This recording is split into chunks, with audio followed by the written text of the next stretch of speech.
നമസ്കാരം. 18ാം ലോക്സഭാ തെരഞ്ഞെടുപ്പ് ഫലം പുറത്തുവരികയും പുതിയ സർക്കാർ കേന്ദ്രത്തിൽ അധികാരത്തിൽ വരികയും ഉണ്ടായല്ലോ. മൂന്നാമതും കൂട്ടുസഖ്യമായി സർക്കാർ നിർമ്മിച്ച് അധികാരത്തിൽ വരാൻ കഴിഞ്ഞെങ്കിലും ഒറ്റയ്ക്ക് ഭൂരിപക്ഷം കരസ്ഥമാക്കുന്നതിൽ BJPക്ക് കടുത്ത തോൽവിയാണ് ഉണ്ടായിരിക്കുന്നത്. സംഭവം കുറച്ചുകൂടി വ്യക്തമായി പറഞ്ഞാൽ BJPയെ തോൽപ്പിക്കുക എന്ന ലക്ഷ്യം കരസ്ഥമാക്കുന്നതിൽ CPM അടക്കമുള്ള മതനിരപേക്ഷ കൂട്ടായ്മ നടത്തിയ ശ്രമം ഒരു പരിധിവരെയെങ്കിലും വിജയം കണ്ടവയാണ്.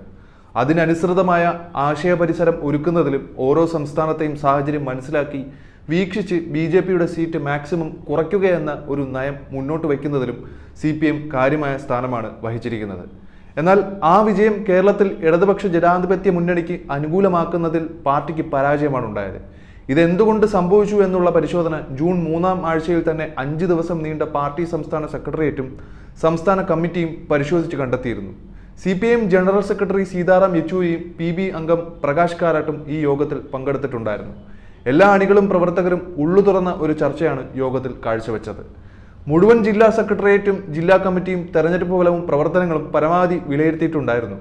ഈ മാസം 28 മുതൽ 30 വരെ ഡൽഹിയിൽ പാർട്ടി കേന്ദ്ര കമ്മിറ്റിയും സംഘടിപ്പിക്കുന്നുണ്ട്. അത് കഴിഞ്ഞ് ജൂലൈ 2 മുതൽ 4 വരെ 4 മേഖലാ യോഗങ്ങളാണ് നടത്താൻ പോകുന്നത്. ഇനി നടത്താൻ ഉദ്ദേശിക്കുന്ന യോഗങ്ങളിൽ സീതാറാം യെച്ചൂരിയും പ്രകാശ് കാരാട്ടും ഉണ്ടാകുന്നതായിരിക്കും. അതിന് പിന്നാലെ ജില്ലാ കേന്ദ്രങ്ങളെ വിവിധ മേഖലകളാക്കി തരംതിരിച്ച് കാര്യങ്ങൾ സൂക്ഷ്മതയോടെ വിലയിരുത്തി വിശദീകരിക്കുകയും ചെയ്യും.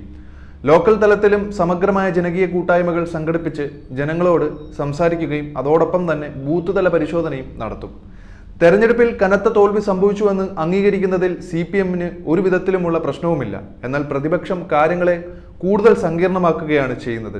അവർ CPMനുണ്ടായ പരാജയം CPM അംഗീകരിക്കുന്നില്ല എന്ന തരത്തിലുള്ള ആരോപണങ്ങളാണ് തൊടുത്തുവിടുന്നത്.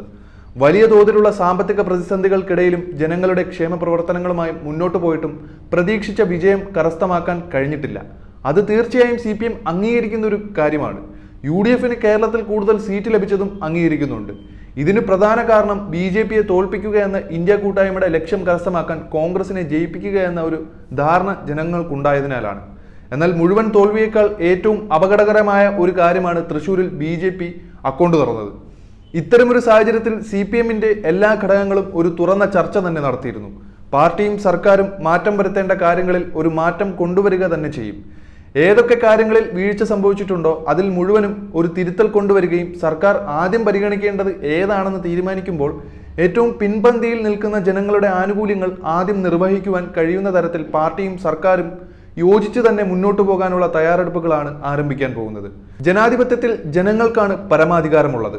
അതുകൊണ്ട് തന്നെ അവർ ഈ തെരഞ്ഞെടുപ്പിൽ തന്നിരിക്കുന്ന മുന്നറിയിപ്പ് CPMനെ ഒരിക്കലും അവഗണിക്കാൻ കഴിയുന്ന ഒന്നല്ല.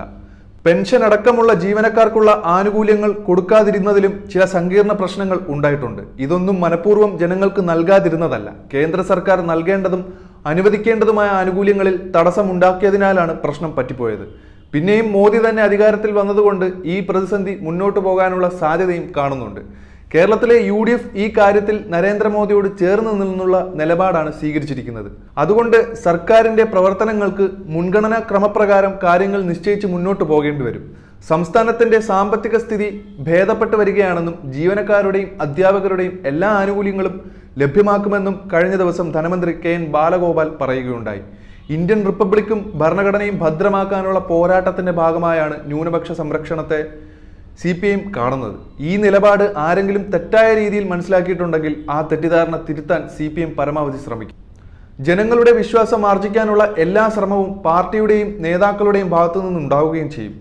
തെറ്റുകൾ ജനങ്ങളോട് ഏറ്റുപറഞ്ഞ് അവരുടെ വിശ്വാസം കരസ്ഥമാക്കി പൂർവാധികം ശക്തിയോടെ CPM തിരിച്ചു വരിക എന്നതാണ് തങ്ങളുടെ ലക്ഷ്യമെന്നും MV ഗോവിന്ദൻ വ്യക്തമാക്കിയിട്ടുണ്ട്.